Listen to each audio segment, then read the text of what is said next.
اعوذ باللہ من الشیطان الرجیم بسم اللہ الرحمن الرحیم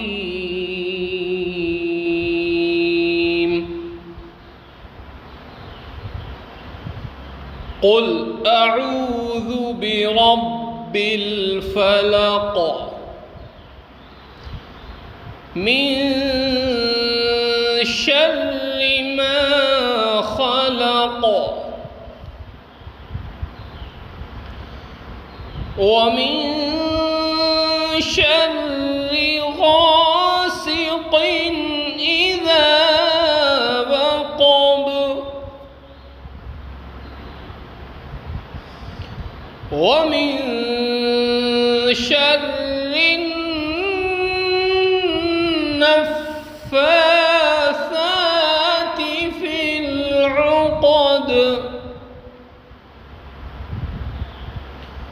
ومن شر حاسد إذا حسد صدق الله العظيم.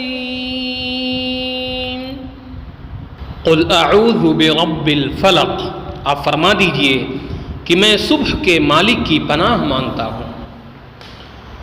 قرآن کریم کی یہ آخری دو صورتیں یعنی سورہ فلق اور سورہ ناس معوذتین کہلاتی ہیں.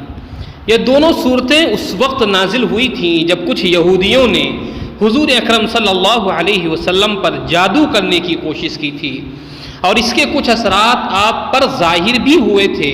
ان صورتوں میں آپ کو جادو ٹونے سے حفاظت کے لیے ان الفاظ میں اللہ تعالیٰ کی پناہ مانگنے کی تلقین فرمائی گئی ہے، اور کئی احادیث سے ثابت ہے کہ ان صورتوں کی تلاوت اور ان سے دم کرنا جادو کے اثرات دور کرنے کے لیے بہترین عمل ہے.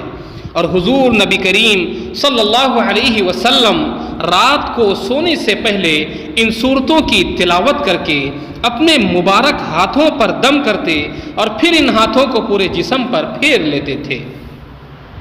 من شر ما خلق، ہر اس چیز کے شر سے جو اس نے پیدا کی ہے. ومن شر غاسق اذا وقب، اور اندھیری رات کے شر سے جب وہ پھیل جائے.